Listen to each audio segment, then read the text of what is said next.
wabarakatuh. Selamat pagi Pak Osep Yasir Eskep Nurse MKep.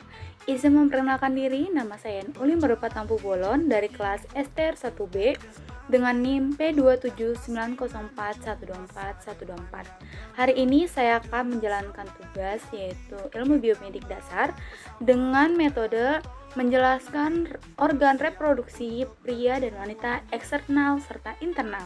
Berikut penjelasannya. Nah, penjelasan pertama yaitu dari organ reproduksi wanita bagian internal.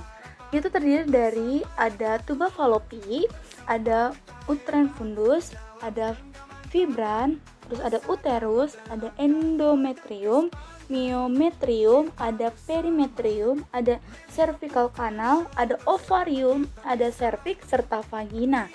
Nah, berikut penjelasan fungsinya. Yang pertama, itu ada penjelasan di ovarium, di mana ovarium ini berjumlah sepasang yang terletak di kedua sisi rahim. Lalu berfungsi sebagai tempat untuk memproduksi sel telur seperti ovum, serta hormon estrogen dan progesteron. Kedua, itu ada di bagian tuba fallopi. Tuba fallopi atau oviduk berjumlah sepasang, saluran yang menghubungkan ovarium dengan uterus, berfungsi sebagai tempat pembuahan sel telur atau disebut dengan fertilisasi. Yang ketiga, yaitu ada uterus atau rahim berada di bagian sini, yaitu di mana setelah fertilisasi, sel telur yang dibuahi akan melekat pada endometrium atau dinding uterus, di mana uterus ini organ yang berongga dan berotot sehingga menjadi tempat tumbuh dan berkembangnya embrio. Uterus bisa mengembang untuk menyesuaikan pertumbuhan embrio. Yang keempat, itu ada di bagian vagina, di mana vagina merupakan saluran berotot yang menghubungkan uterus dengan bagian luar tubuh, berfungsi sebagai alat reproduksi perempuan, tempat keluarnya darah yaitu saat menstruasi dari rahim keluar tubuh, serta jalur keluarnya bayi, di mana vagina dapat merenggang berkat jaringan otot elastis. Nah, selanjutnya itu ada endometrium. Sebelum menstruasi, endometrium akan menebal dan akan berfungsi sebagai tempat untuk menempelnya sel telur yang sudah dibuahi. Apabila tidak dalam kondisi hamil, endometrium tersebut akan luruh dan keluar dari tubuh sebagai darah menstruasi yang sering keluar tiap bulannya. Lalu ada lapisan tengah yaitu disebut dengan myometrium. Nah, lapisan rahim yang satu ini tersusun dari sel-sel otot polos. Fungsi myometrium adalah memberikan rahim kekuatan untuk berkontraksi dan mengeluarkan janin saat proses melahirkan. Lalu ada cervix, berfungsi sebagai barrier fisik untuk rahim atau uterus yang akan mencegah terjadinya aborsi akibat infeksi dengan cara mengisolasi janin. Dari lingkungan eksternal, mukosa cervix juga menghasilkan mukus yang akan membentuk lendir untuk menutup kanalis cervicalis selama masa subur dan saat proses persalinan.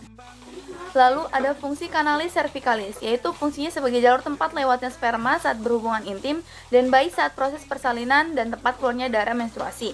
Fungsi membrane sendiri yaitu mengarahkan sel telur yang keluar dari ovarium menuju rahim karena memiliki fungsi yang sangat penting. Tentu sebagai wanita harus menjaga kesehatan daerah, keperawatan atau kewanitaannya secara optimal. Hal ini diperlukan untuk mencegah hal-hal yang tidak diinginkan oleh calon ibu di kemudian hari. Nah, penjelasan selanjutnya ada organ reproduksi eksternal pada wanita.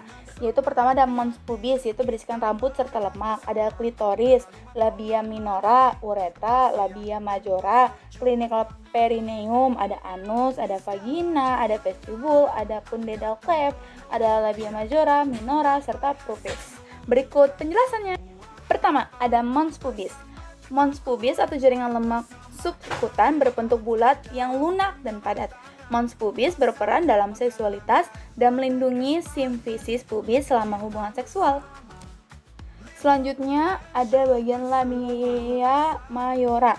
Labia mayor itu melindungi labia minor, meatus urianus, dan introitus vagina.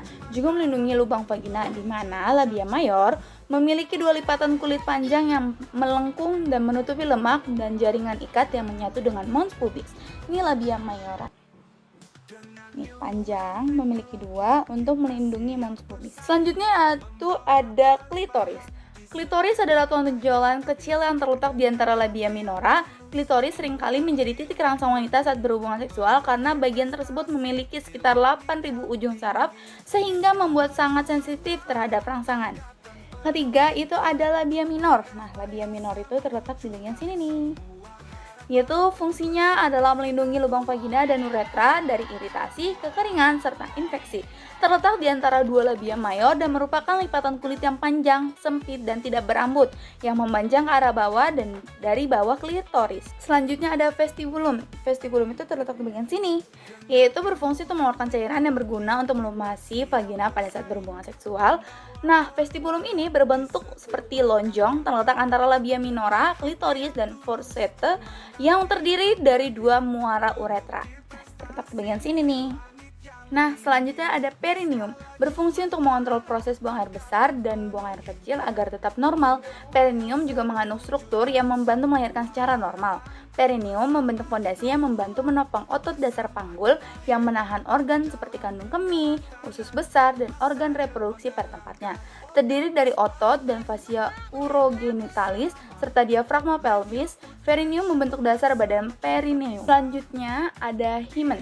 Fungsinya untuk menyaring kotoran agar tidak langsung masuk ke dalam vagina, juga mengalirkan darah ketika menstruasi. Lipatan yang tertutup mukosa sebagian bersifat elastis dan kuat, terletak di sekitar introitus vagina.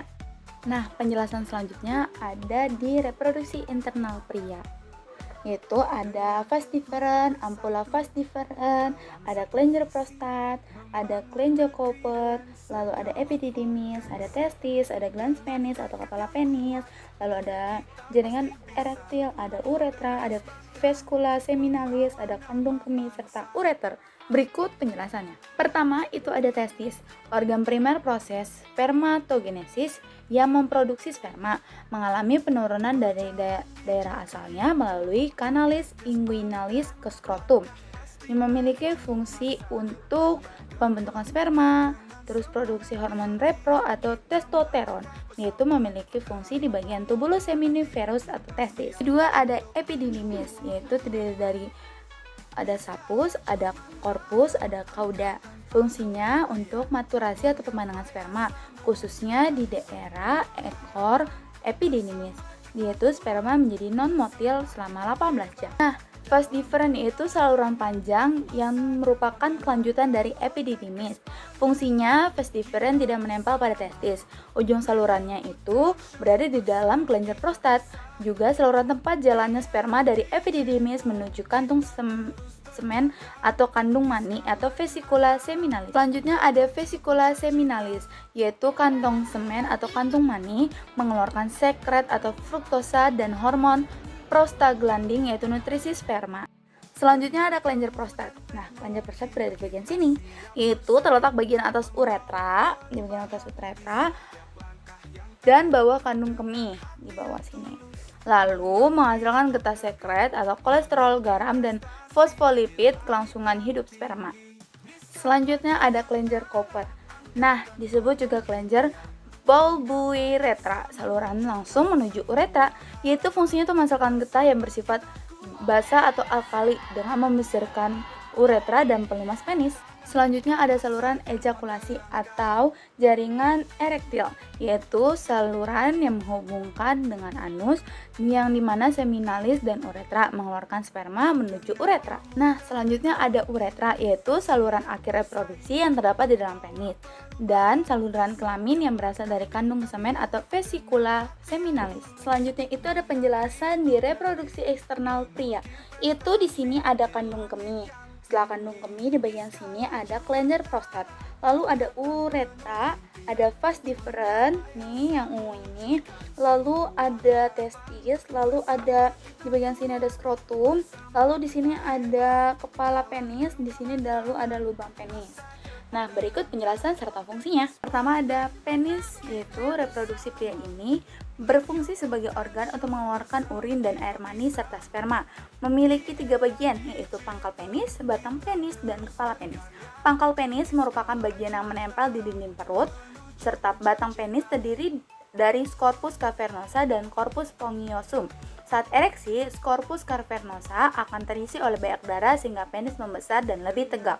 Sementara itu, corpus spongiosum akan menjaga saluran kencing tetap terbuka ketika corpus cavernosa terisi darah dan mengembang.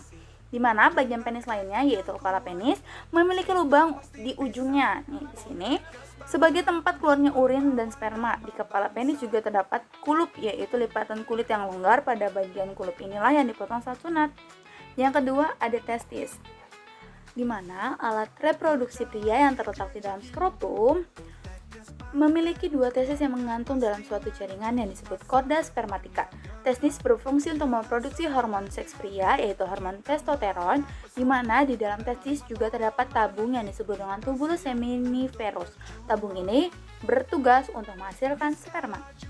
Keempat, yaitu ada skrotum.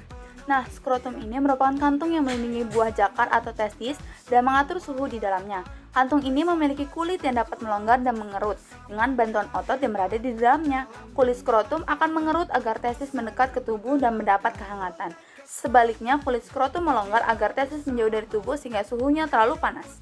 Kelima, itu ada uretra, di mana saluran uretra berfungsi untuk mengeluarkan urin dari kandung kemih keluar tubuh. Ketika urin mencapai uretra, otak akan mengirimkan sinyal ke otot kandung kemih untuk mengencang.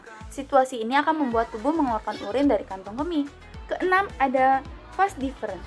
Vas deferens merupakan tabung panjang yang menghubungkan epididymis ke saluran kemih atau uretra dan berfungsi untuk menyalurkan sperma yang sudah matang sebelum dikeluarkan melalui uretra. Jadi, vas deferens ini merupakan tabung yang panjang menghubungkan epididymis dan ke saluran kandung kemih. Lalu, berfungsi untuk menyalurkan sperma yang sudah matang dan sebelum dikeluarkan melalui uretra.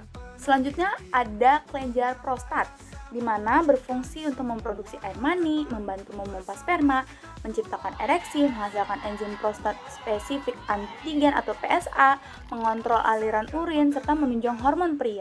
Yang terakhir, itu ada kandung kemih, yang fungsinya adalah untuk menampung urin sebelum dikeluarkan dari dalam tubuh.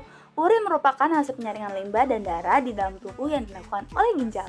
Demikian hasil presentasi saya tentang sistem reproduksi pria dan wanita, eksternal serta internal. Mohon maaf bila salah kata. Wassalamualaikum warahmatullahi wabarakatuh.